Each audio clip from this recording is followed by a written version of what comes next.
Welcome friends. आज हम उदाहरण संख्या 5 करेंगे। हमारा उदाहरण है ई और एफ क्रमशः त्रिभुज ए बी सी की बराबर भुजाओं ए बी और ए सी के मध्य बिंदु हैं। दर्शाइए कि बी एफ बराबर सी ई है। ये हमारा प्रश्न है और इस प्रश्न की आकृति हमें ये दी हुई है। इसमें कह रहा है कि ई और एफ क्रमशः त्रिभुज ए बी सी की बराबर भुजाओं ए बी और ए सी, यानी ए बी और ए सी, ये जो त्रिभुज का ए बी और ए सी है, ए बी और ए सी ये हमारे क्या हैं, बराबर हैं। ए बी और ए सी हमारी ए बी और ए सी बराबर दिया गया है और कह रहा है ई और एफ ये ए बी का मध्य बिंदु है और जो एफ है वो ए सी का मध्य बिंदु है। मध्य बिंदु मतलब ये और ये बराबर हैं, ये और ये बराबर हैं। चूंकि ये बराबर हैं तो ये सारे आपस में बराबर हो गए और हमें दिखाना है कि बी एफ बराबर सी ई है। ये बी एफ और ये सी ई, हमें दिखाना है कि बी एफ बराबर सी ई है। तो जो जो हमें दिया गया है हम उसे पहले लिख लेते हैं। दिया है हमें पहला क्या दिया है, ए बी बराबर ए सी दिया हुआ है। तो हम इसको लिख लेते हैं कि हमारा ए बी बराबर ए सी ये हमें दिया हुआ है, यानी ए बी बराबर ए सी है। और हमें दिया हुआ है कि ए ई बराबर बी ई है, क्योंकि ई हमारा ए बी का मध्य बिंदु है तो हमारा ए ई बराबर बी ई हो जाएगा। तो इसे भी हम लिख लेते हैं कि ए ई बराबर बी ई हो गया। दूसरा दिया है कि हमारा ए सी बराबर सी एफ है, ए एफ बराबर सी एफ, ए एफ बराबर सी एफ भी दिया है क्योंकि एफ हमारा ए सी का मध्य बिंदु है। हमें दर्शाना क्या है, हम उसे भी लिख लेते हैं। हमें दर्शाना है कि हमारा बी एफ सी ई के बराबर है, बी एफ सी ई के बराबर है। तो यहाँ लिख लेते हैं, हमें दर्शाना है कि बी एफ बराबर सी ई है। अब चूंकि हमारा जो बी एफ है, हम दो त्रिभुजों को देखेंगे। जो हमारा बी एफ है, बी एफ और सी ई, ये हमारा इस त्रिभुज में भी आ रहा है और ये हमारा इस त्रिभुज में भी आ रहा है। यानी कि हमको इस तरह से लेना है कि जो हमारा ए बी है, ए बी भी आ जाए और बी एफ भी आ जाए। तो हम क्या लेंगे, ए बी एफ ये त्रिभुज उठाएंगे और ए ई सी ये त्रिभुज उठाएंगे, क्योंकि इसमें हमारा ए सी और ए बी है चूंकि और ये दोनों बराबर हैं तो इसका भी इस्तेमाल हमारा हो जाएगा। यानी कि हम त्रिभुज लेंगे, यहाँ हम रफ में बना लेते हैं। हमने लिया ए ये बी और ये एफ, ए बी एफ त्रिभुज लिया। दूसरा त्रिभुज हमने लिया ए सी ई। अब आप देखिए कि यहाँ पे जो हमारा ये कोड ए है, हमारा बी ए एफ और सी ए ई, इसका ये दोनों कोड यहाँ से देखिए बी ए एफ और सी ए ई, ये कोड हमारा दोनों का कॉमन हो जाएगा, यानी उभयनिष्ठ हो जाएगा।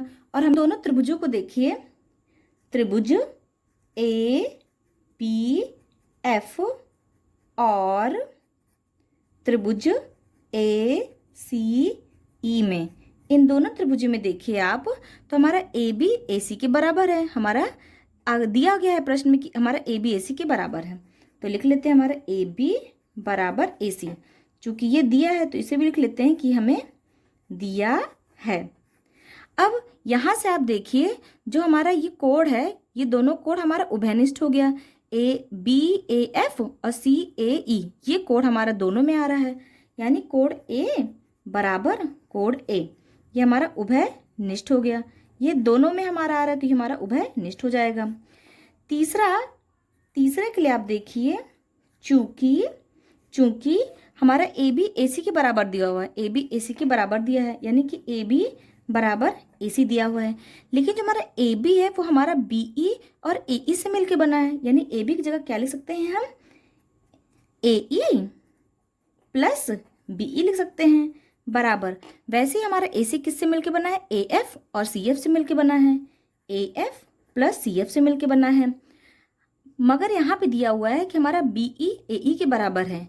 हमारा जो बी ई है ए ई, ये दोनों बराबर दिया हुआ है, यानी ए ई और बी ई बराबर दिया है।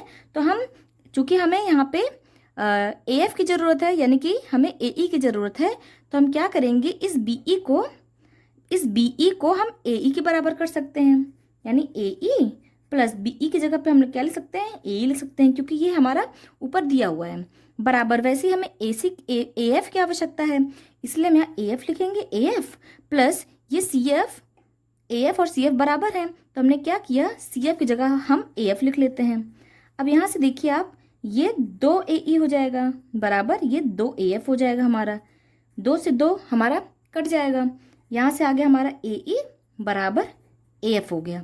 ये देखिए AE बराबर AF, यानी कि अब ये दोनों भी हमारे बराबर हो गए। तो यहाँ से आप देखिए, तो ये साइड, ये हमारी साइड हो गई, ये हमारा एंगल हो गया, और ये फिर से हमारा साइड हो गया, यानी SAS। त्रिभुज हमारा ABF ये सर्वांगसम हो जाएगा त्रिभुज ACE के, वो भी SAS सर्वांग समता नियम से। और जहाँ ये दोनों सर्वांगसम हो गए वहीं हमारा BF और CE के बराबर हो जाएगा।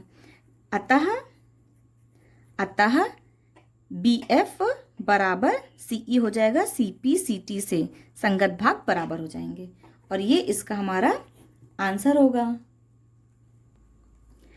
अगला हमारा उदाहरण संख्या 6। हमारा उदाहरण है एक समद्विबाहु त्रिभुज ABC जिसमें AB बराबर AC है कि भुजा BC पर दो बिंदु D और E इस प्रकार हैं कि BE बराबर CD है। दर्शाइए कि AD बराबर AE है। ये तो हमारा रहा प्रश्न, और इस प्रश्न की आकृति हमें ये दिया हुआ है। इसमें कह रहा है कि एक समद्विबाहु त्रिभुज ABC, यानी ABC हमारा समद्विबाहु है जिसमें AB AC के बराबर है। ये हमारा AB AC के बराबर है। इसकी भुजा BC पर, ये हमारी BC है, इस पे दो बिंदु D और E ये हैं, इस तरह है कि BE बराबर CD है। ये हमारा BE ये और CD हमारा ये, यानी ये दोनों हमारा क्या है, बराबर दिया हुआ है। हमें दिखाना है कि AD बराबर AE है। हमें दिखाना है कि AD बराबर AE है।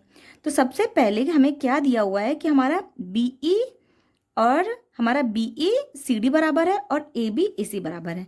तो यहाँ से देखिए हम किन दो त्रिभुजों को लेंगे, हम यहाँ पे BE वाला त्रिभुज उठाएंगे, यानी कि ये त्रिभुज लेंगे, ये त्रिभुज लेंगे क्योंकि हमारे इसमें BE भी मिल जाएगा और AB भी मिल जाएगा, और यहाँ से ये त्रिभुज उठाएंगे, ये त्रिभुज। तो सबसे पहले हम इसे रफ में बना लेते हैं, हम इसे रफ में बना लेते हैं।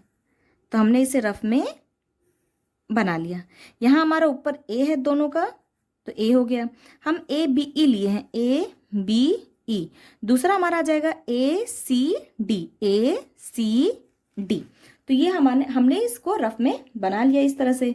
यहाँ हमारा AB AC के बराबर है, AB बराबर AC हो गया, और यहाँ हमारा AD बराबर AE है, और सॉरी हमें दिखाना है BE बराबर CD, हमारा BE CD के बराबर है, यानी BE CD के बराबर है। अब यहाँ पे देखिए, अगर ये हमारा हो जाए बराबर तो हमारा SAS से ये दोनों त्रिभुज क्या हो जाएंगे, सर्वांगसम हो जाएंगे। तो ये कैसे बराबर होगा, तो हम मेन डायग्राम को देखते हैं।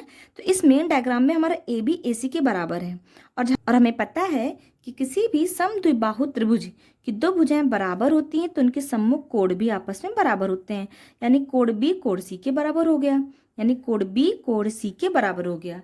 अब ये आसानी से SAS से हमारा दोनों सर्वांगसम होंगे। जहाँ ये दोनों सर्वांगसम हो गए वहीं हमारा AD बराबर AE हो जाएगा, यानी AD बराबर A हो जाएगा। बस इसे हमें शब्दों में लिख देना है। तो चलिए इसका हल करते हैं। जो जो हमें दिया हुआ है हम सबसे पहले उसको लिख लेते हैं। हमारे पास दिया है कि AB बराबर AC है, AB बराबर AC है। दूसरा BE बराबर CD दिया है, BE बराबर CD दिया हुआ है। हमें सिद्ध क्या करना है, हमें उसे भी लिख लेते हैं। हमें सिद्ध करना है कि हमारा AD AE के बराबर है, AD बराबर हमारा AE है।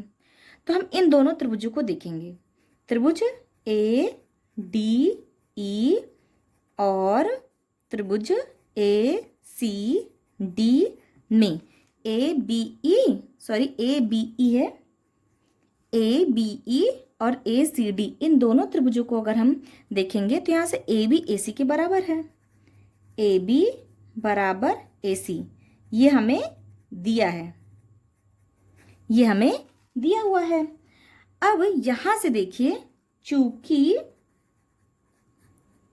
ए बी बराबर ए सी है, इसलिए यहाँ मेन डायग्राम में देखिए ए बी बराबर ए सी है, तो कोड बी बराबर कोड सी हो जाएगा। कोड बी बराबर कोड सी हो जाएगा। इसका हम रीजन लिख देंगे, बराबर भुजाओं के सम्मुख कोण, बराबर भुजाओं के सम्मुख कोण, चूंकि बराबर होते इसीलिए ये हमारा दोनों बराबर हो गया। अब यहाँ से बीई बराबर सी डी दिया है, बीई बराबर सी डी ये भी हमें दिया है। यानी कि अब यहाँ से देखिए ये हमारा एस हो गया, ये हमारा ए हो गया और ये हमारा एस, ये एस ए एस। अतः त्रिभुज ए बी ई ये हमारा सर्वांग सम हो जाएगा त्रिभुज ए सी डी के, वो भी एस ए सर्वांग समता नियम से। और जहाँ ये दोनों सर्वांग सम हो गए वहीं पे हमारा ए ई ए डी के बराबर हो गया। ए ई बराबर ए डी हो जाएगा, सी पी सी टी द्वारा संगत भाग बराबर, और यही हमारा आंसर है।